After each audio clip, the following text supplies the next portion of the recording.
you give me to tell you? She asks. I'll make your death a short one, I offer coolly. She laughs, and her head moves away. Her hand leaves my back, and I relax, but only slightly as she returns to stand in front of me. No deal, she says with a shake of her head. Then tell me this, I say instead. Why'd you keep up the act after we were captured? What was the point of playing the scared college girl for so long? Karina sighs. Unfortunately, I'm not the one running the show, she says. Not yet, anyway. She lifts her hand and sticks up one finger. One, there were security cameras in that lot. I had to make it look like I was innocent in the kidnapping. I know all about his little hacker girl. Pretty sure she was on to me, but I also counted on the fact that she wouldn't say anything without evidence. Well, that explained why I got the feeling Riley didn't like her. She had good instincts. Karina grins and lifts a second finger. And, like I said, I'm not calling the shots. I couldn't drop my little act until I was allowed, and now I'm free. A sick, heavy weight settles in my chest. Oh yeah? I ask. Why now? Her eyes cut to me. Because I've been told that your usefulness has come to an end. Shit. I knew what that meant. There's only one way she'd be so fucking confident in revealing herself now. She's absolutely sure I'm going to die here. And soon. I keep my face even at this new information. I'm concerned about the rough shape of my body. I'm a good fighter, but even I know my limitations. I'm hurt. The feeling of sharp pangs ricocheting in my chest and through my shoulder. And there's no telling how many men they have throughout the building. I have very little information, and even less in terms of weapons. That doesn't mean I'm going to show my fear to her. Or Ace. My eyes slide to him once, noting the bored look on his face before I turn my attention back to Karina. Another question, then, I say. What the hell are you doing working with my mom? Karina rolls her eyes. I can assure you no one is working with your mother, Avalon, she says snidely. Then how? I was the one who made the phone call to her drug dealer, she cuts me off, delivering another gut punch to my pride. This bitch. Oh, she was so fucking dead. She just didn't know it yet. She continues as if she didn't just sign her death warrant for the 100th time, pacing back and forth. It was part of the arrangement, but drug dealers are so fucking pompous. He was annoying to deal with. I much preferred dealing with your mother. She at least shuts up if you give her a needle to shove in her arm. Do you have any fucking clue what that motherfucker did? I demand, and then grin.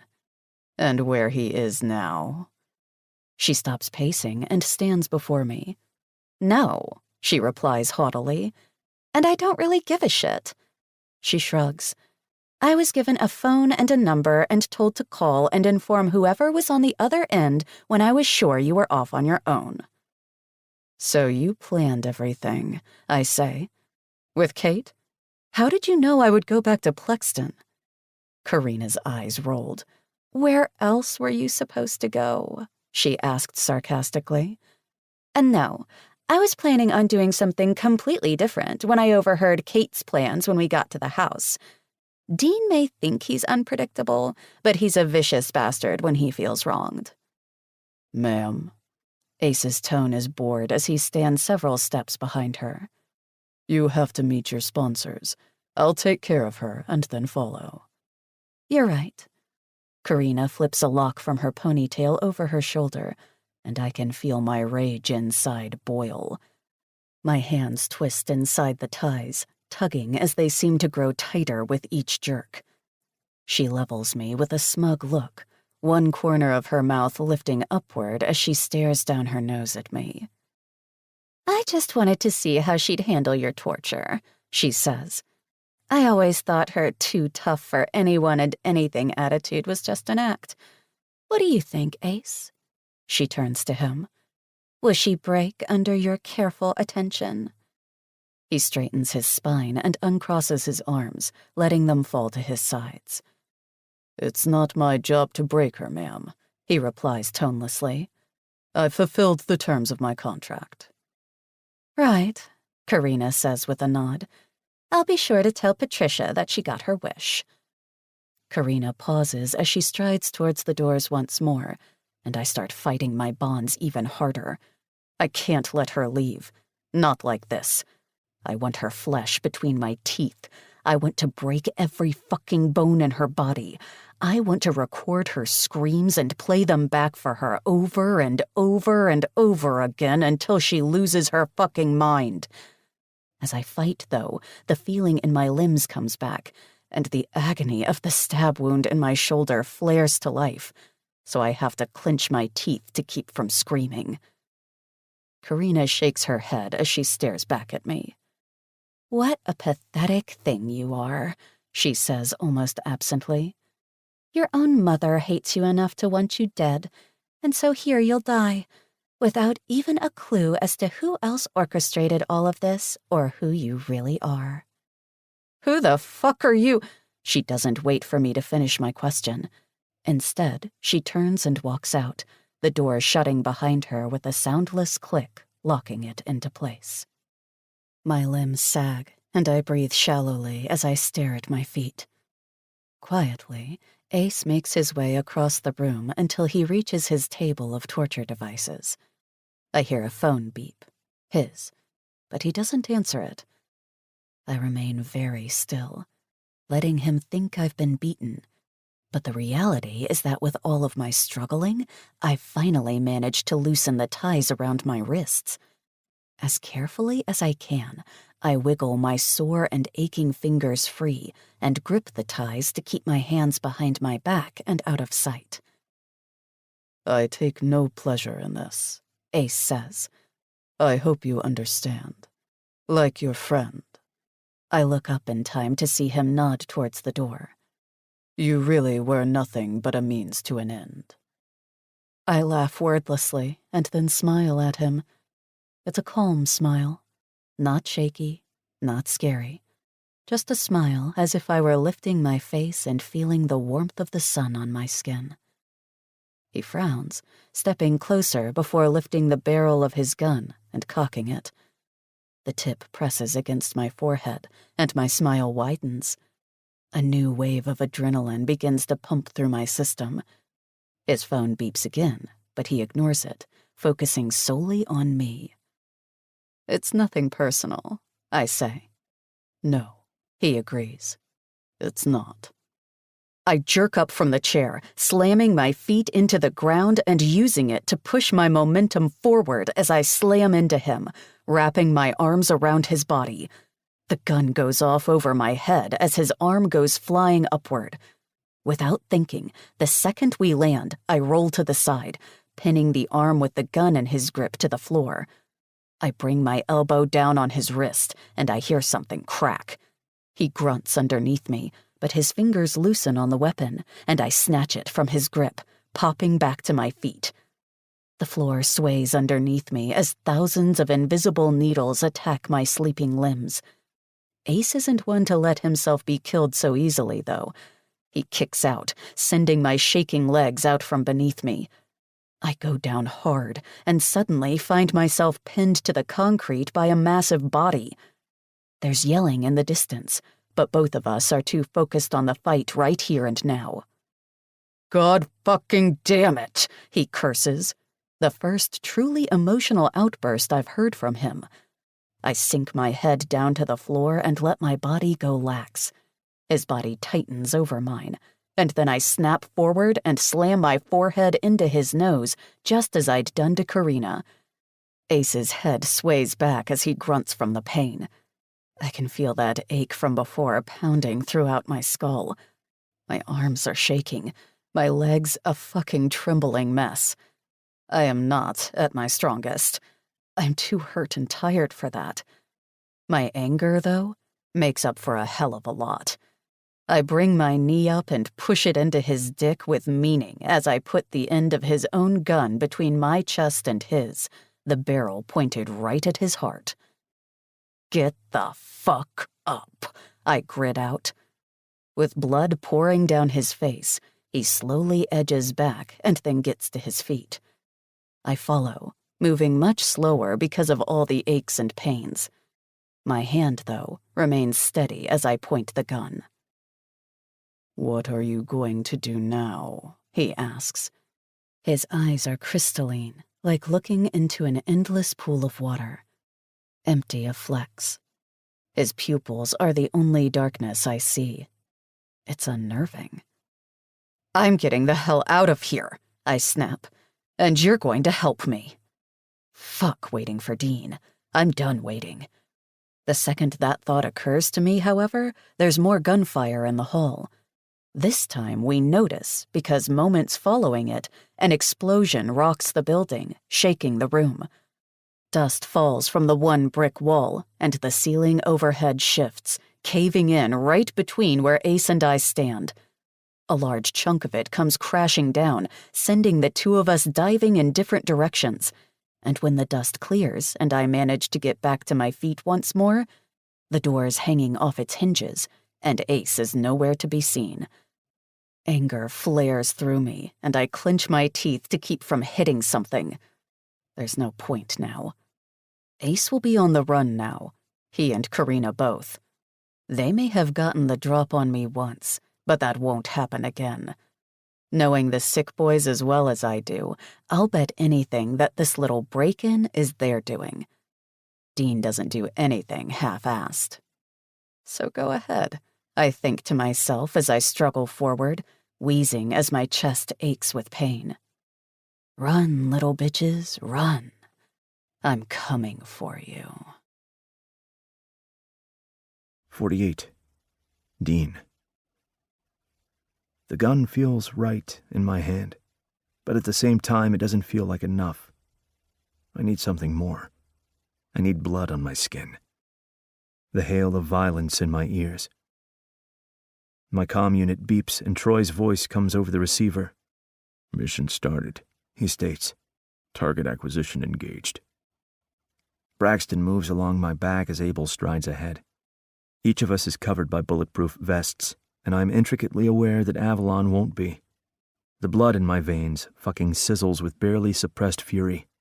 Like a demon, it slides through me, curling in the dark corners of my mind, moving closer and closer until all I see is fucking red, and the oncoming rampage is upon me. Is this what Brax feels like? I wonder absently, my gaze sliding his way as I take in the expressionless mask he's wearing, always on the verge of losing control, constantly teetering on the edge of a darkness that threatens to consume him. If so, I can't fucking imagine how he keeps himself from crossing that line. 2 minutes ago, 2 of our scouts infiltrated the warehouse, one belonging to East Point, which tells me that regardless of what my father said to me earlier, he's more involved than he's admitted thus far, but that's a matter for another time. My only focus right now is to get to Avalon and make sure she's safe. The sounds of gunfire grow closer and closer to the doors, and then they cut off. 2 of the guards outside move towards it. Every step they take marks the countdown. 3, 2, 1.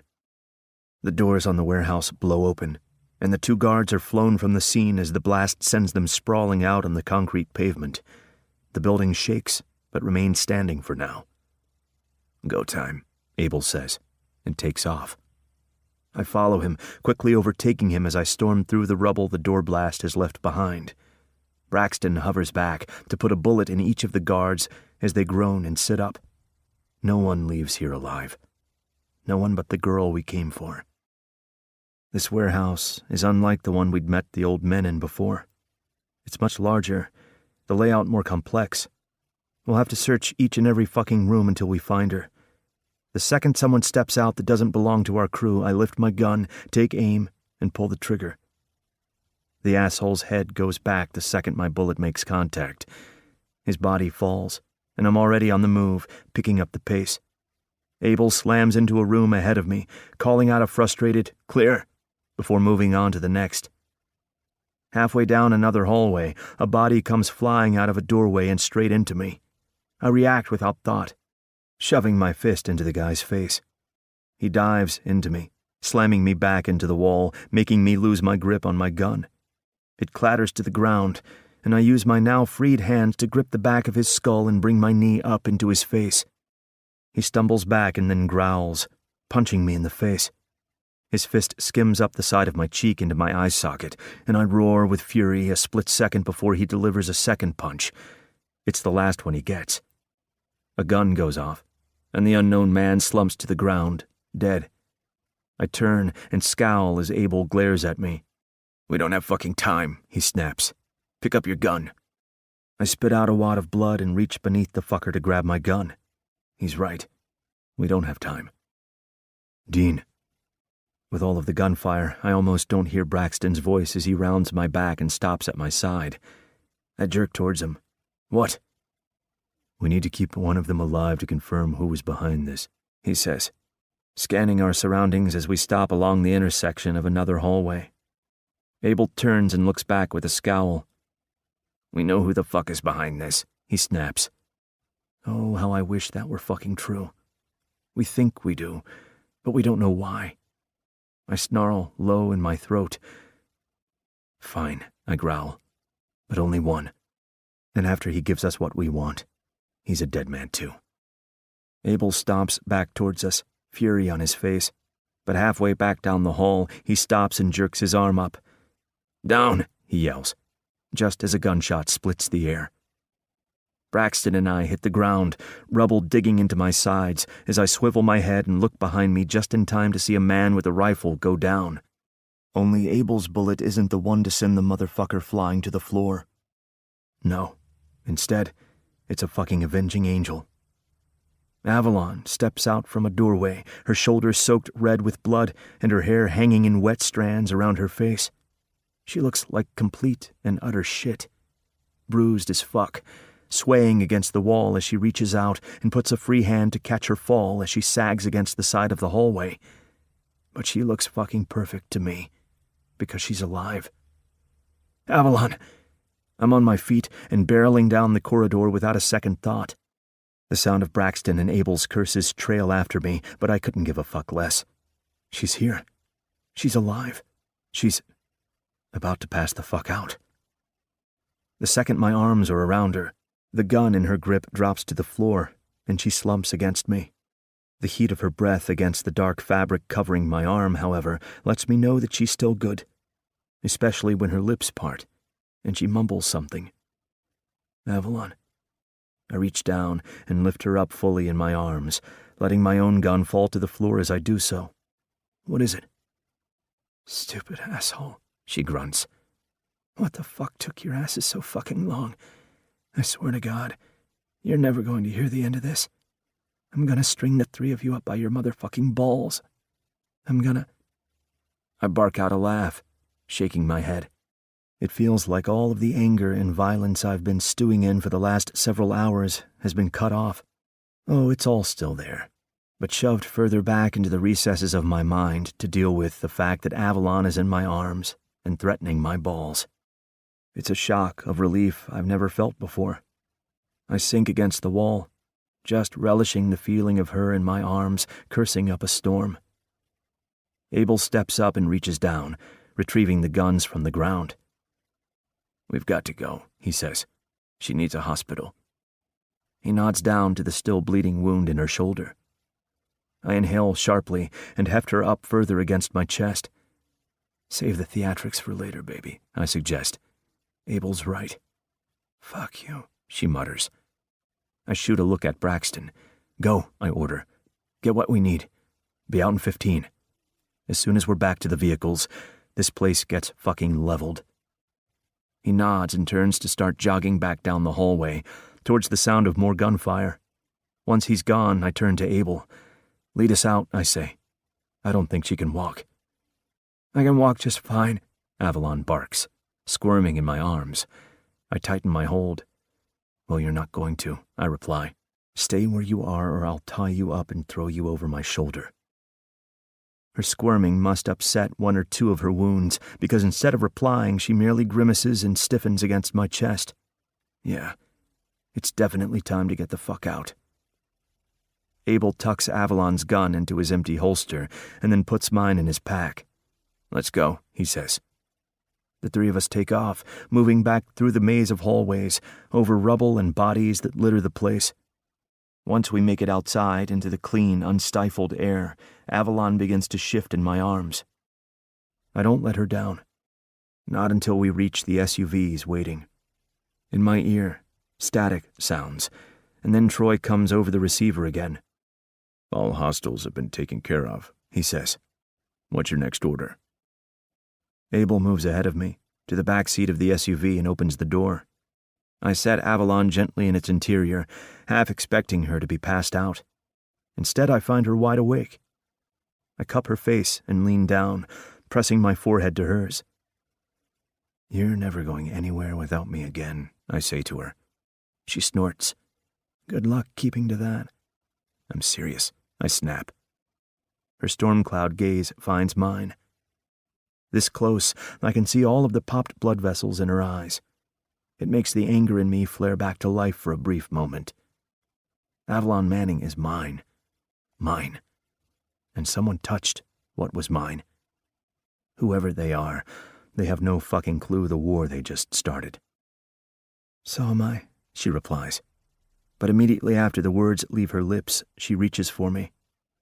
Her hands find mine, and she breathes, the sound a shuddering hiss. I can only imagine the kind of pain she's in. "We'll get you meds, I promise. Soon as we leave here. We're going to the hospital." "And how do we explain all of the blood?" she asks, raising a single brow. I give her a look that I know she'll understand. "Did you forget who you agreed to be with?" I ask. "Don't worry about it. It will be dealt with." "Dean?" Her hands tighten on mine, squeezing until there's pain. Her eyes, no matter how bloodshot, no matter that they're surrounded by already forming bruises, are fucking gorgeous, especially when they take on the glint that I know means something dangerous. "I want them dead," she says. "Do you know who took you?" I demand, pulling my head back a bit to look at her more fully. She shakes her head. "No," she replies. Then a scowl overtakes her face. "But I know exactly who to start with." My fucking God. The look on her face is one of bloodlust, a glimmer of something sinister in her eyes. The desire to unleash a world of fucking agony on those who have wronged her. Who have wronged me, too, because whoever hurts my girl hurts me. My cock swells with the realization of who this girl is. She's no girl at all. She's a woman. A dangerous one. And I think I fucking love her. We'll get them, I promise her. We'll get them all. "Dean." Abel's bark captures my attention, and I lift my head. He taps the comm unit in his ear and gestures for me. "Dean," Troy calls into my ear. "Your orders, sir." "Right. The building." I turn my attention back to it and see that Braxton is walking across the pavement with an unmoving body over his shoulder.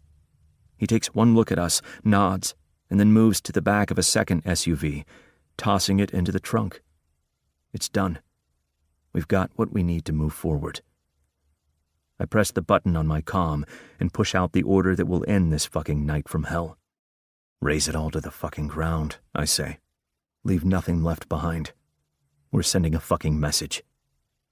Those rats better scurry back to the dark, because we are coming for them, and we'll leave nothing but a trail of fire and blood in our wake." Epilogue. Avalon. There is a catalyst out there. Lights flash outside the darkened windows of the SUV. Dean's arms are hot around me, but I feel chilled down to my fucking blood cells. Someone is manipulating this little drama that's become my life, and I have the feeling that they have been for a long while. Well, I'm ready for the curtains to be stripped back.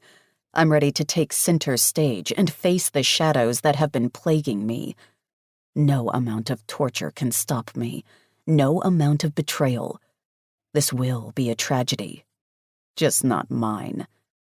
I've got a long list of people who deserve what I'm about to do to them.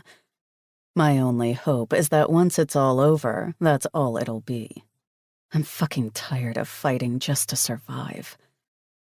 I tip my head back against Dean's chest as Abel leans around the side of his front seat and looks back at us. He scans first Dean and then me, and when he finds my eyes on him, he gives me a small smile. "I'm glad you're okay, Ava," he says. I don't know what to say to that, but he doesn't force me to come up with something. Instead, he turns back around and faces the windshield as we race through town. My thoughts fall back into their dark little places. Is it my fault? Am I to blame for being born?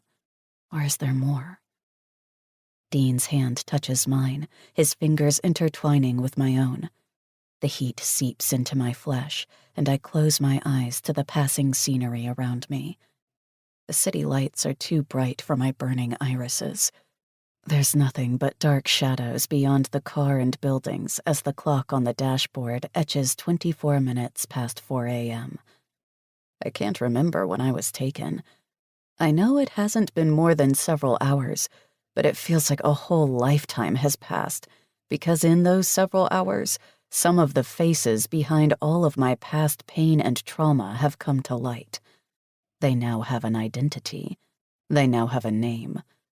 I don't know who would want to hurt me, but Karina does, and so does Ace. They may think they're safe, but no one is. Not from this level of sheer hatred. And they're not the only ones. I squeeze Dean's hand back as the images of Patricia's death spring up from behind my closed eyelids. Perhaps a better person would have felt remorse, or even the need to cry for someone who, for so long, I had known as my only parent. I am not a better person. I have never been, and I never will be. I was right all along. The dead can fucking breathe, and that's all Patricia had been doing for the last 18 years. While I was scratching, clawing, and fighting to survive, she was just breathing. Now she's not. She just hasn't realized it yet. This isn't over. For a moment, I think the words have jumped from my circling thoughts out of my mouth without consent. But when I reopen my eyes, I realize they didn't come from me. They came from Dean. Dark brown eyes look down at me as he brings the back of my hand up. His lips press against my cut and bruised knuckles. We're both a fucking wreck.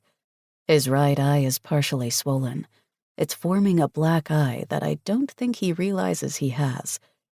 He has a cut on his bottom lip. Small, barely there, but it's bleeding slightly, and a small swath of that red liquid spreads across the back of my hand as he kisses me there again. I don't mind it. It feels like his blood belongs on my flesh, like it was always meant to be there. No, I respond. It isn't. We need to find out who we can trust and who we can't, Abel agrees from the front. Braxton remains curiously silent, and when I glance at him, I realize he's not listening. His eyes are trained on the road, his hands strangling in their grip on the steering wheel. Wherever he is, he's too far away to hear us. I turn to Dean, already knowing he's not going to like what I'm about to say. We need Luke, I tell him. He scowls. Did he have something to do with this? Even though the tone of his voice is even, his hands on my skin are hard. He's not squeezing, as if he realizes he could hurt me if he does. But it's clear that it's a concentrated effort on his part to not react. Not in the way you're thinking, I say. Abel glances back at me, and finally, even Braxton's gaze looks up into the rearview mirror for a split second before returning to the road. It's Karina, I tell him. Karina planned this. I don't know who she works for, but she did it because of him. I let out a dry chuckle. It's more disgusted than amused. And apparently, my mother works for whoever these people are, too. Dean's face goes slack and his lips part. Before he can say anything, Abel leans over the side of his seat. "Why?" he demands. "Because of him," I answer. "Karina's in love with Luke. Ergo, she hates you." I direct that last comment at Dean. "She went after you to get to me," Dean says. I was so fucking stupid not to see it. My hands clench into fists, and I feel a responding ache in my shoulder. "What the fuck are you talking about?" Dean demands. "How could you have known?" "Think about it, Dean," I snap. "We weren't friends, yet she was constantly trying to get on my good side. The sweet, ditzy, dumb rich girl act, she played it, and me. Fucking good. I didn't see it." The harder I squeeze my fists, the more pain seems to flare in my shoulder, until finally I force myself to relax. I take a deep breath and settle all of my attention on Dean, ignoring Abel's curious, albeit furious, gaze as he listens in. "She went after me to get to you," I tell him, hoping like fuck I'm not making a huge mistake giving this to him. This vendetta against me runs deeper than I ever thought. It's not just about Roger or Karina or even my fucking mother. All of them are mere pawns. But all pawns have connections to their masters. If Karina could use me to hurt Dean, then I could use Luke to get to her, and her to get to whoever is behind all of this. Luke will help. I know it in my bones. Whether Dean realizes it or not, he and Luke are the same. Two strong kings, both alike in dignity and sickness. It's a shame they haven't yet come to grips with the fact that if they work together, they'll be far stronger for it. Maybe I can make that happen. Later. Right now, only one thing matters. "Fine." Dean hisses the word through clenched teeth as if it comes unnatural to him to give in to a request such as this. "Luke will help. I'll pick him up later," Braxton says with a nod. Now that it's all out there, I sink into Dean's side and continue to watch as the lights and the buildings go by in a blur out the windows. I think back to what Ace asked me before. Am I a strong person? I don't know. Is it weak to like the feel of Dean against me?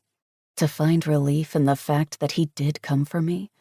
That somehow I knew he would? That they would? "We'll find them," Dean whispers against me. Not just a promise, but an oath. "And when we do..." His voice trails off, growing rough. I reach up and touch his face. "And then," I finish for him, "we'll kill them." I gaze up into his eyes, finding something there, a darkness that matches my own. "We'll fucking kill them all." This concludes Stone Cold Queen by Lucy Smoke, narrated by Elizabeth Russell and J.F. Harding. Copyright 2021 by Lucy Smoke, LLC. This unabridged audiobook is published by arrangement with Lucy Smoke, care of Hirschman Rights Management, LLC, and was produced in the year 2021 by Tantor Media Incorporated, a division of Recorded Books, which holds the copyright thereto. Please visit tantor.com for more information on our growing library of unabridged audiobooks. Audible hopes you have enjoyed this program.